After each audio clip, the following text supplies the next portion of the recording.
Whenever there's a murder, it's the job of detectives to find out who the killer is and how they killed. And often, it's forensic evidence which provides the clues. Each bit of information delivers that to the whole jigsaw. I was able to test that sample and I got a DNA profile. There's no doubt at all that forensics were absolutely crucial in this case. In this series, we shine a light on how cutting-edge forensic techniques and the power of science were able to bring some of our most dangerous and despicable killers to justice. This was such an unnatural crime.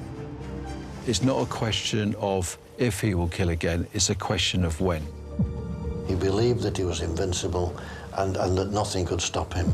We'll hear how some of the toughest and most disturbing crimes were solved thanks to the tiniest fragments of evidence. When you begin a forensic investigation, you don't know what you're going to find. The officer plunged his hand into loose soil and actually felt cold flesh. From the type of insects that were around, she'd been dead for at least 5 years. And how even the most forensically aware of killers couldn't beat the experts and hide their crimes. You know, if he comes out, heaven help somebody, because he is a dangerous, dangerous man. In this episode, a gruesome discovery in a shallow grave. Clearly it wasn't any accidental death. I mean, she was the victim of a murder. But before police could catch the killer, they'd need to identify the victim. Normally with most crimes, you want to investigate what has happened. Well, we couldn't even begin to investigate what had happened in this case, really, because first of all, we needed to know who this person was. Could a unique form of forensic science unlock the mystery? You put a skull in the front of the newspaper and say, does anybody recognize this person? And you'll get diddly. Put a reconstruction there, and somebody will react to it. This is forensics, catching the killer.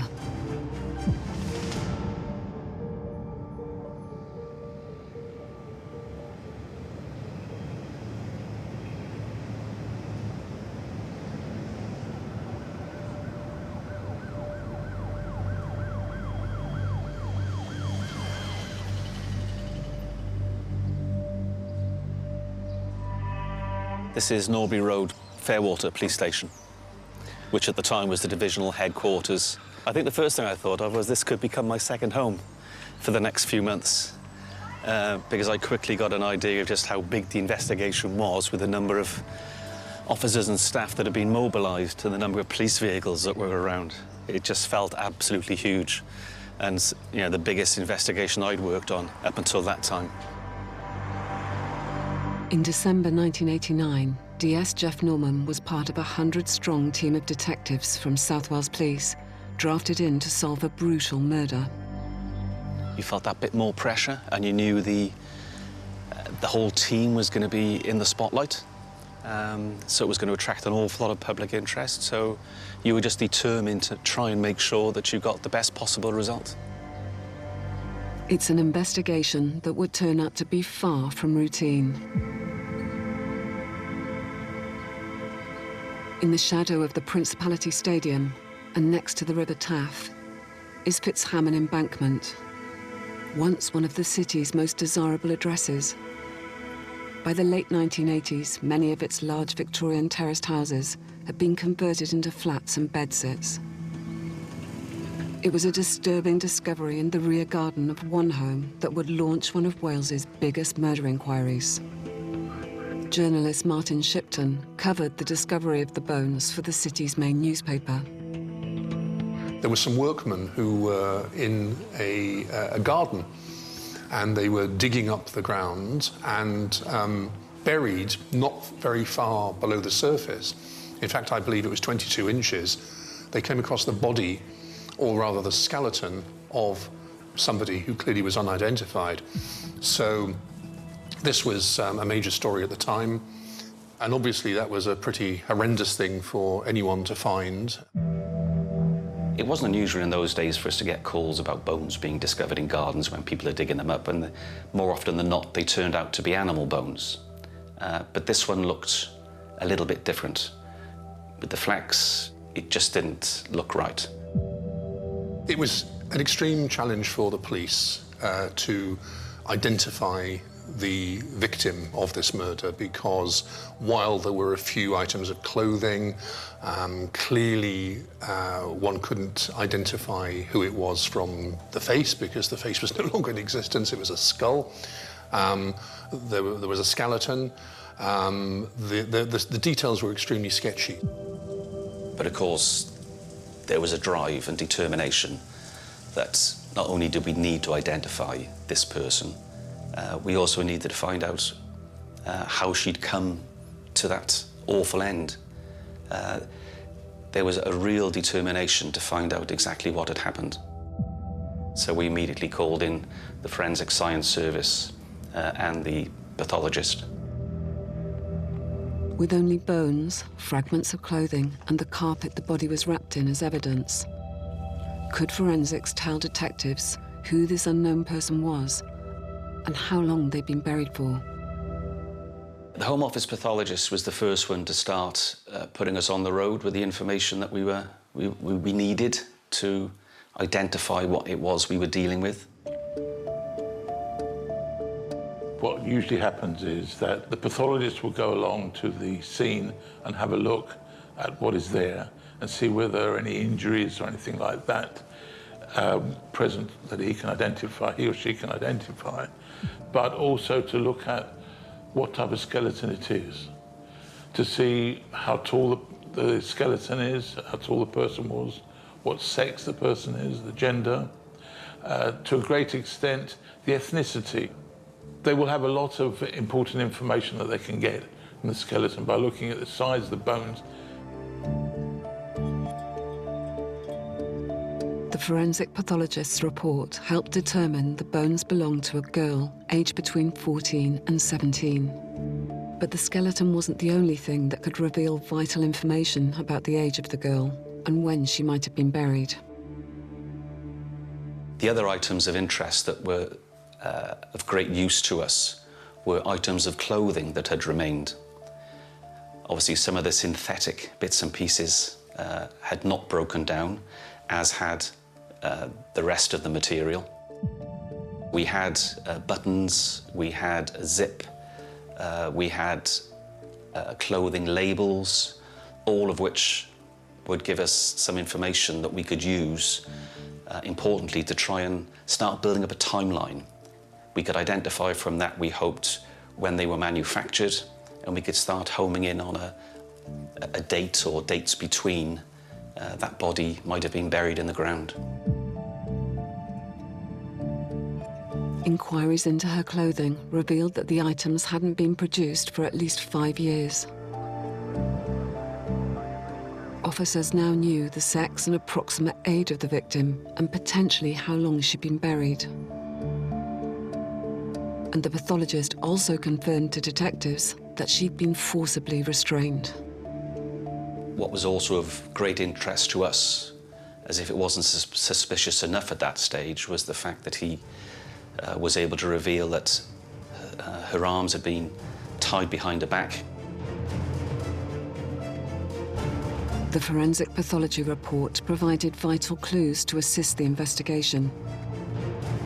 But detectives working the case now needed to establish who this unfortunate child was and why she'd been killed.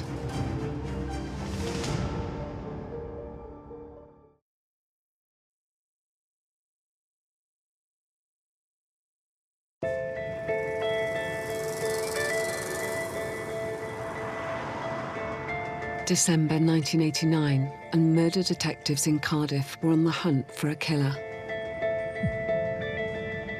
A skeleton had been found wrapped in carpet and buried in a shallow grave close to the centre of the Welsh capital. But before they could find the offender, they desperately needed to identify the victim. From the forensic pathologist's report, investigators now knew she was a teenage girl aged between 14 and 17. But they still had no idea who this young girl, nicknamed Little Miss Nobody, was. People working on the team had children, and the overriding memory is that people were talking, how come this person hasn't been missed? Why hasn't she been reported missing? There were no missing persons records that we could find that could potentially link what we'd found in that rear garden to a missing person. It wasn't just detectives who were questioning how this could happen. When the body was found, there was a lot of shock in Cardiff because the location is one which will be known to very many people. It's very close to the city centre. It's just across the river from the big rugby stadium in the centre of the city. And people will know that area and will not think that anything of this kind could possibly happen there. And I think there was a great deal of shock when it was discovered that the victim was as young as she was. So there was a steely determination to do what was right for her. Clearly, at some stage, there were people that should have been looking out for her, but hadn't. So, you know, that was our job. Determining how long the girl had been buried would help give detectives a time frame in which to search. Once again, could science provide the evidence of when she died? One of the most important forensic breakthroughs we had was identifying an entomologist who was able to look at what was found within the bundle of carpet and also at the scene.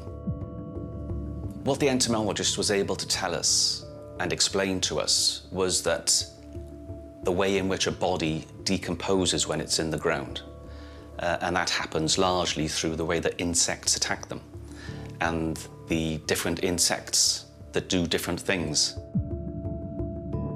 The insect life was very helpful in explaining how long she had been in a situation where there weren't any insects around, and then placed somewhere where they were able to get to her.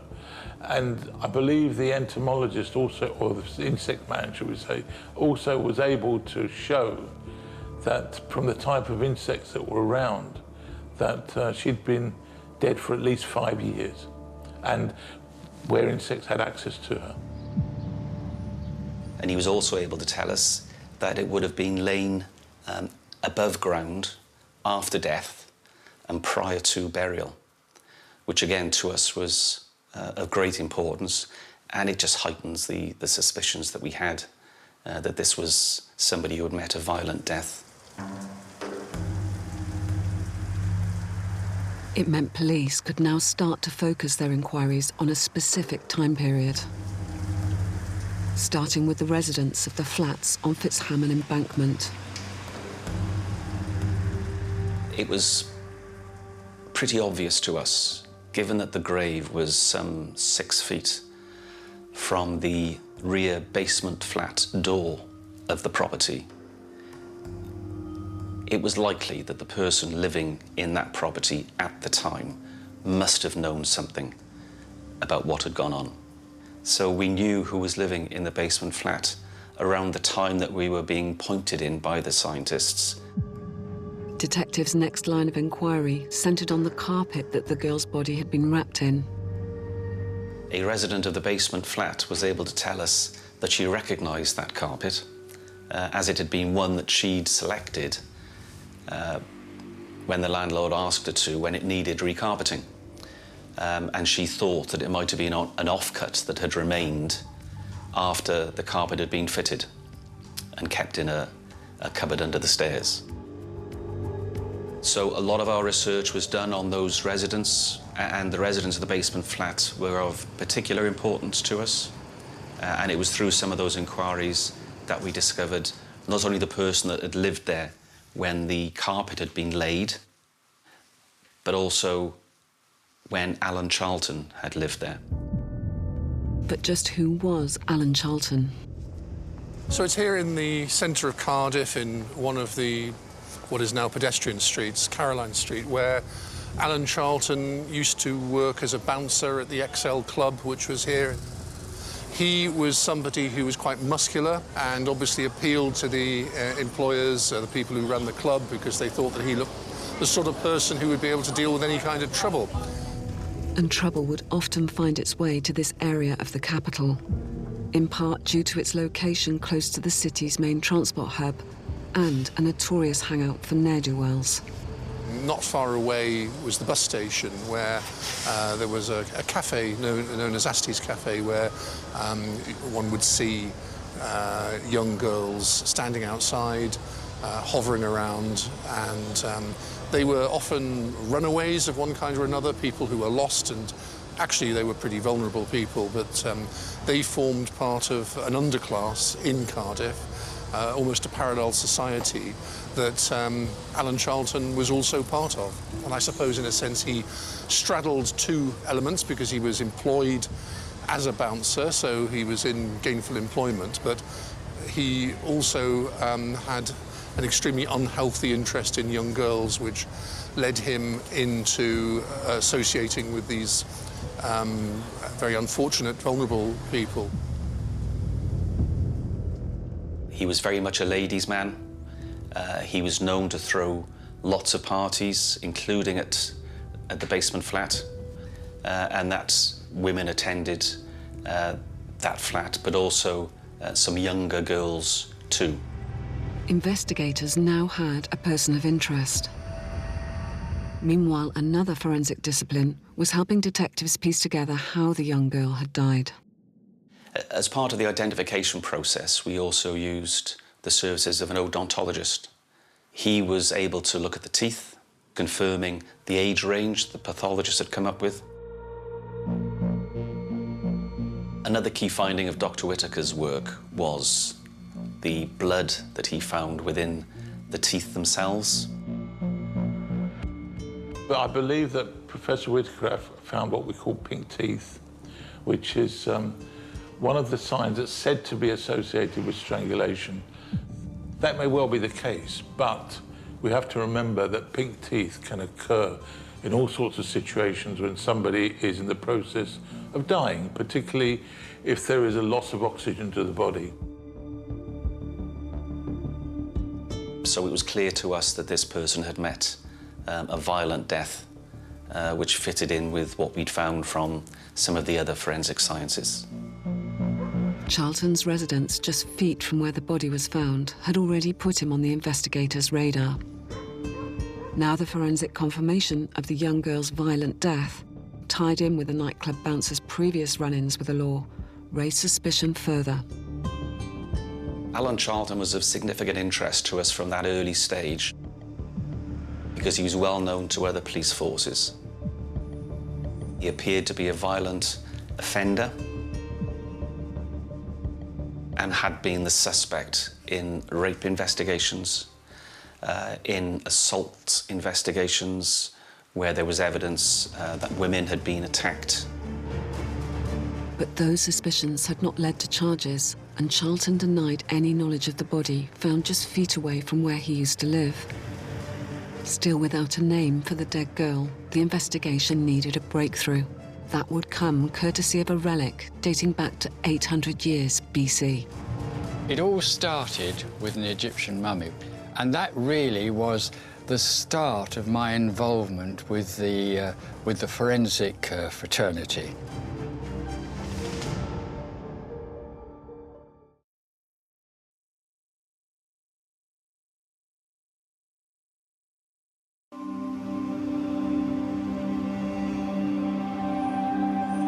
Murder Squad detectives in Cardiff were frantically trying to identify the body of Little Miss Nobody, a teenage girl whose skeletal remains had been found buried in the garden of a flat close to the city centre in December 1989.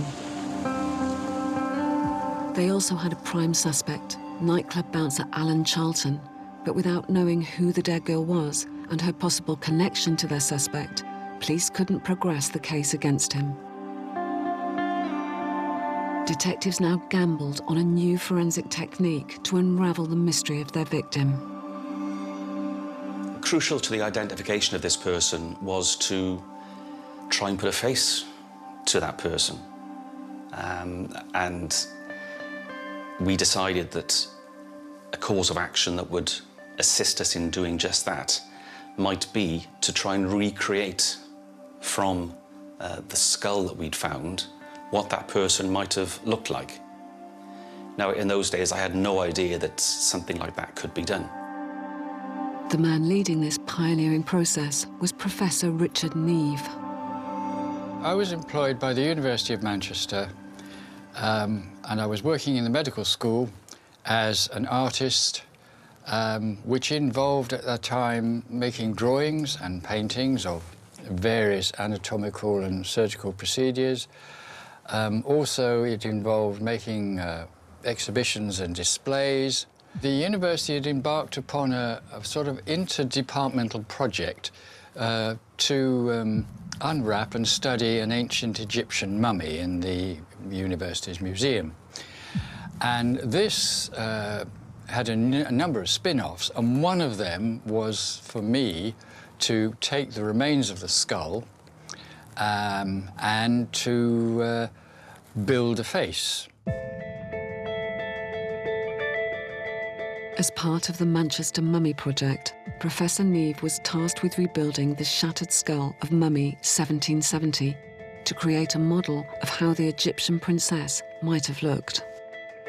I actually reconstructed the face of this little mummy girl, and the resulting publicity kind of went a long way.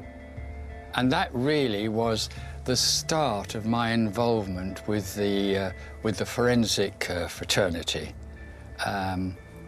purely and simply because of the publicity that the mummy had generated. And it became one of the few options that a police force would have in trying to identify an otherwise unidentifiable body. Detectives from South Wales, including Jeff Norman, were soon heading to Manchester to utilise Professor Neve's unique skills. I took the skull to Manchester, and I remember taking it in a cardboard box. It seemed very, very weird at the time, but clearly it was really important because this was something that could potentially lead to the identification of this person. He was confident that he would be able to come up with an image for us that might be able to jog somebody's memory. After making a cast of the skull, Professor Neve began to painstakingly rebuild Little Miss Nobody's face. I used modelling clay and developed basically the underlying muscle structures of the face. So the muscles that form around the eye and the mouth and the muscles of the cheeks, and building up all these muscles, controlled to some extent by the measurements which have been placed into the skull. The face will grow from the surface of the skull out. It is not an artistic exercise at all.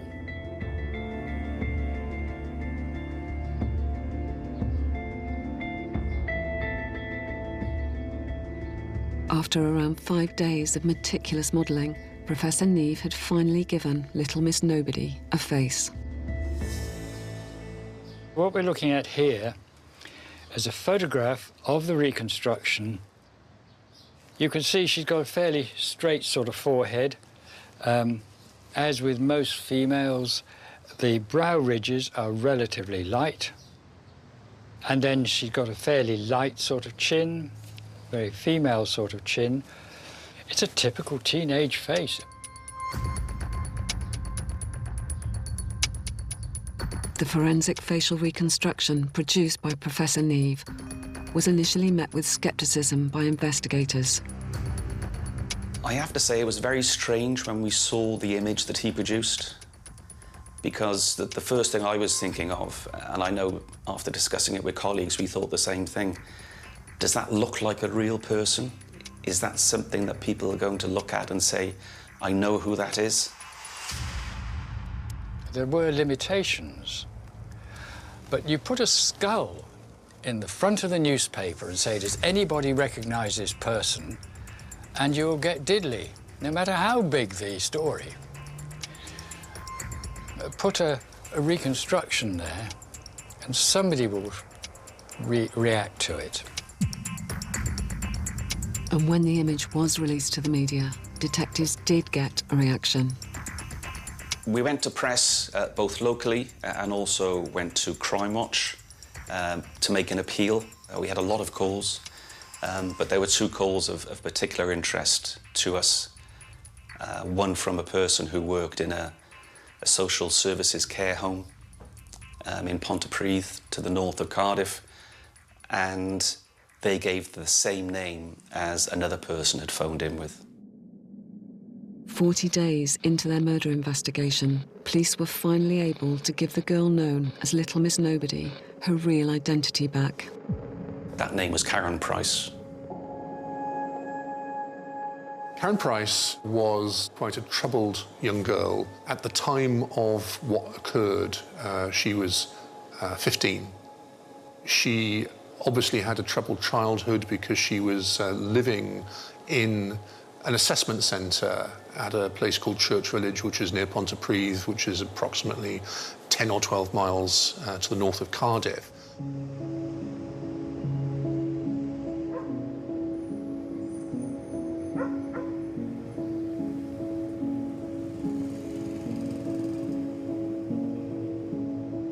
And this is the children's home, or the entrance to the children's home. The walls. This is the home that I spent 2.5 years in. And obviously, this is the home that Karen lived. Or it was. Lee Hatch was a resident here along with Karen Price in 1981.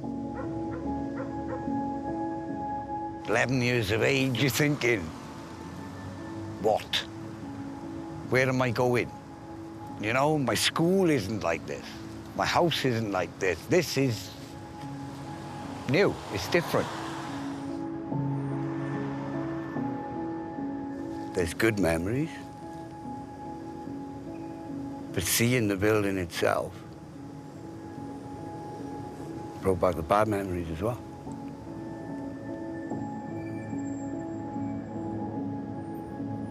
The first thing I thought about was the bedroom there. Not the veranda that I jumped off. Not a gang of us in the doorway smoking.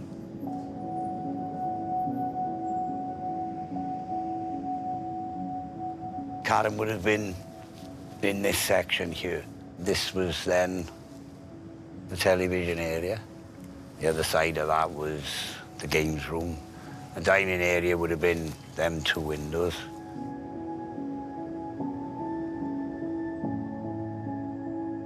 She always had something in her hair, always. She was sort of Bananarama-esque way before they even thought about it. It was either a hat pulled down over her eyes or some sort of bandana or a scarf. And she always liked wearing men's shirts, which I found really strange. You know, she wasn't a girly girl.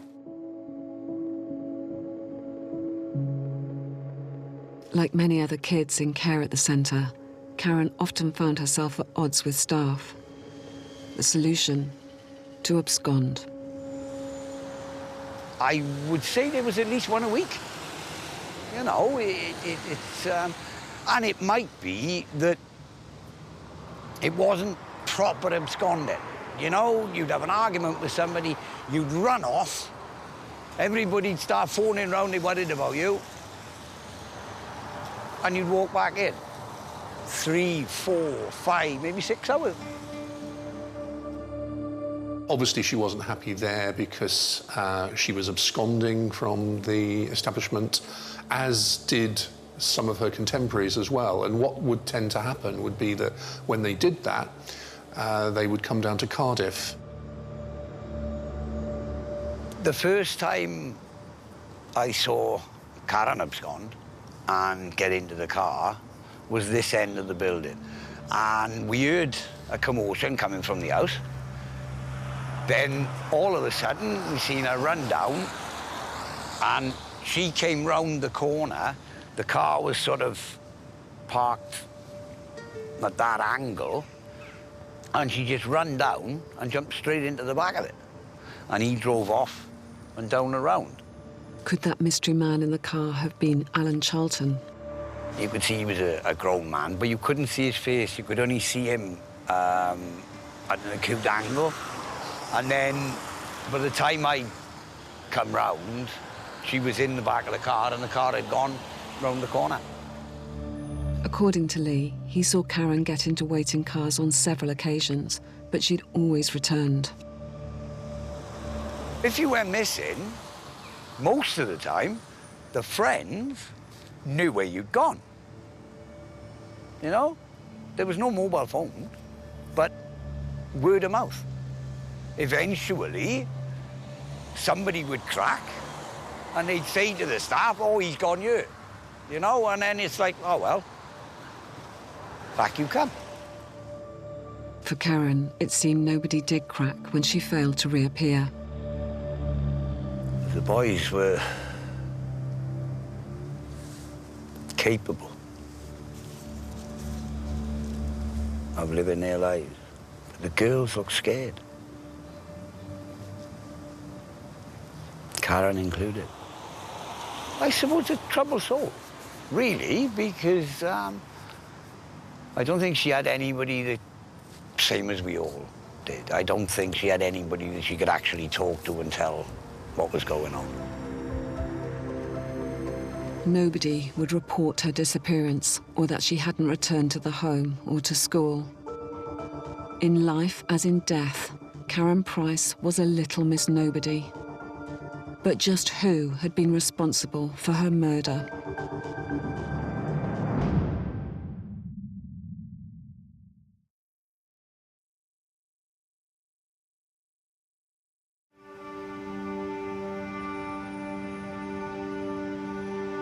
Back in late 80s Cardiff, a team of murder squad detectives had been trying to identify the remains of a young girl found buried in a shallow grave.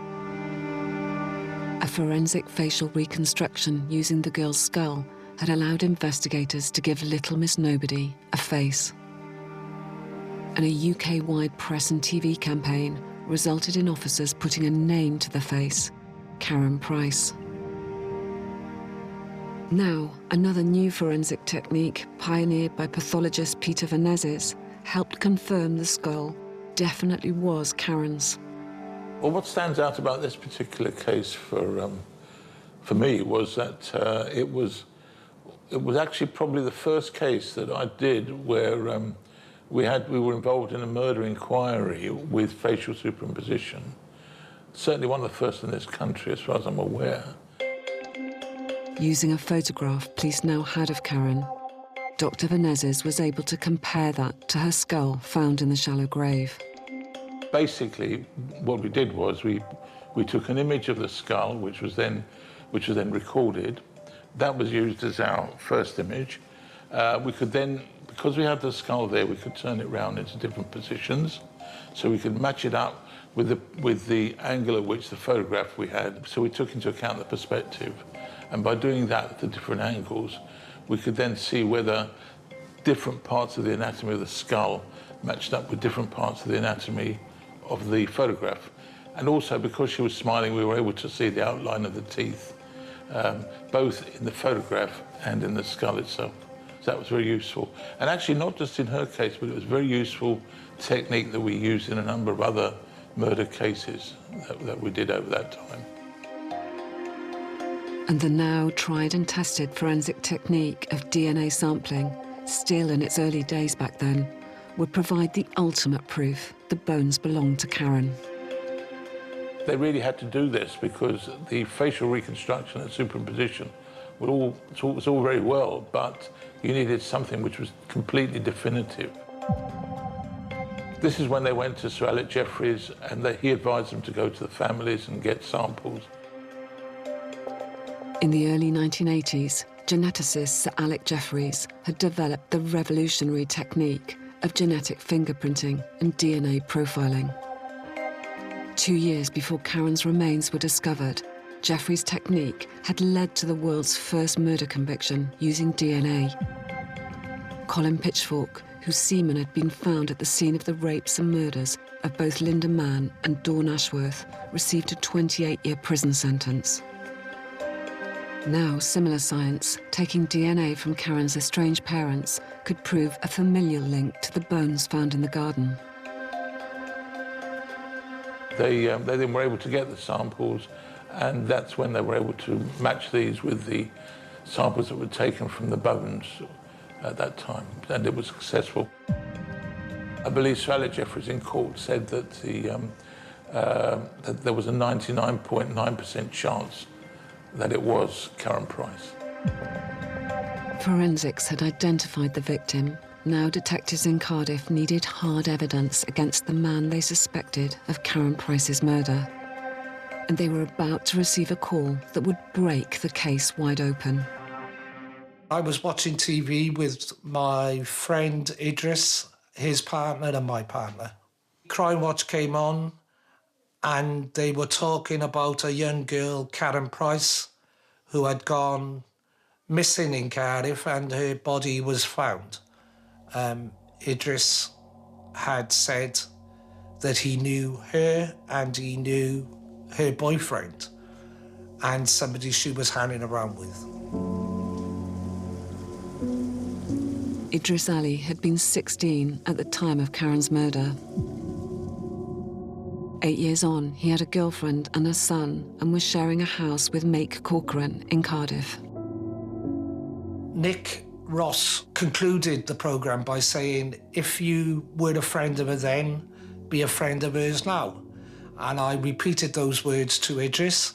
If you were a friend of her then, be a friend of her now. The police are looking for any information. If you know the boyfriend, that might give them a clue as to what might be going on. Officers were dispatched immediately to speak to Idris Ali, and then he was interviewed over a number of days.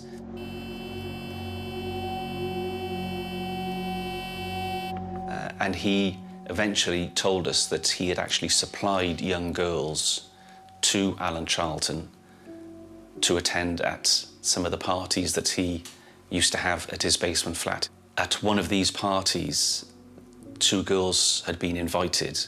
He'd actually supplied them. One of those girls was Karen, and the other, only 13 at the time, would provide detectives with the vital evidence they needed against Alan Charlton. She was able to tell us that there was a party, that she was there with Karen. Alan Charlton had asked both girls to undress so that he could take photographs of them on the bed. Karen refused, and as a result of her refusal, Alan Charlton struck her. She told us that as a result of that first blow by Alan Charlton, Karen Price was nearly certainly unconscious, possibly even dead already. But Alan Charlton tied her hands behind her back, put her on the bed, and continued to assault her, despite the efforts of both her and Idris Ali in preventing him from doing so.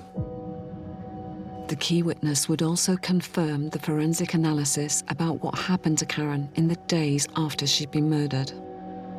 Idris Ali was able to tell us that the body wasn't buried immediately, that it had been kept in the basement flat for several days, whilst Alan Charlton was deciding what to do with it.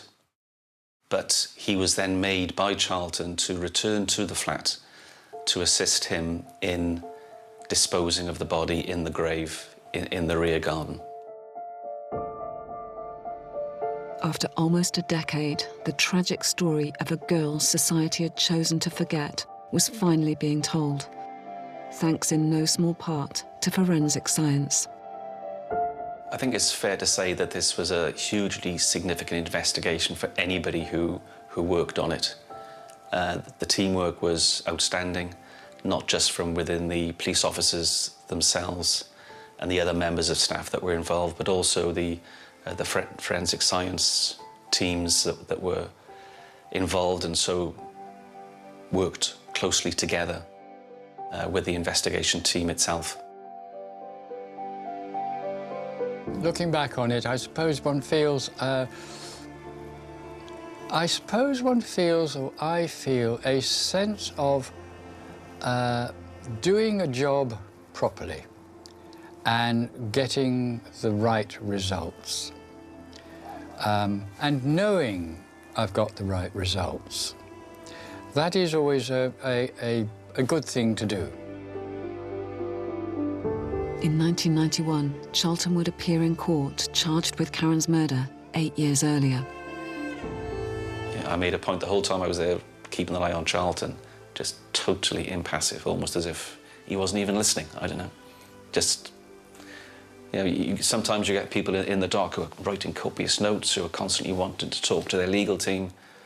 You just sat there the whole time, never said anything to anybody. Very strange individual. What we know about Alan Charlton and the perception that other people had of him is very largely determined by what happened in this case.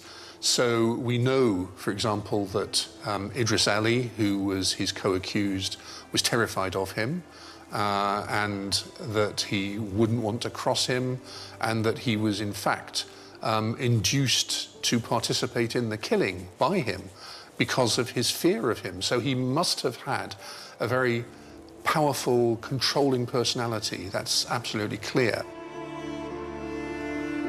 A jury would find Charlton guilty of Karen's murder and sentence him to life with a minimum of 15 years in prison. Now, this was in 1991, and the 15 years clearly was up in 2006, but to this day, he remains in prison. Very often it's the case that if defendants refuse to accept their guilt, they will not be released. You know, if he comes out, heaven help somebody, because he is a dangerous, dangerous man. I hope he never gets out. Ali was also convicted of murder, but his conviction changed to manslaughter at a retrial in 1994. I think it was a real achievement to successfully not only convict the people responsible for her death, but to even identify her in the first place, given what we started with, which was literally a bag of bones. The police investigation might have delivered justice for Karen, but the question remained: how had a vulnerable young girl been allowed to simply vanish without the alarm being raised? One of the huge sadnesses about this case is that one could say that people were more caring about Karen after her death than they had been during her life. If she had been cared for in the way that she deserved, as everybody deserves, as every vulnerable person deserves, then she wouldn't have ended up in the appalling situation that led to her losing her life. I mean, me personally, I find that too difficult to comprehend. Really too difficult to comprehend, because everybody I knew at that time, every child I knew growing up, always had somebody to watch their back, always. And I just feel really sad that Karen didn't. It's horrible, really horrible, to know that you can die and not be bothered about.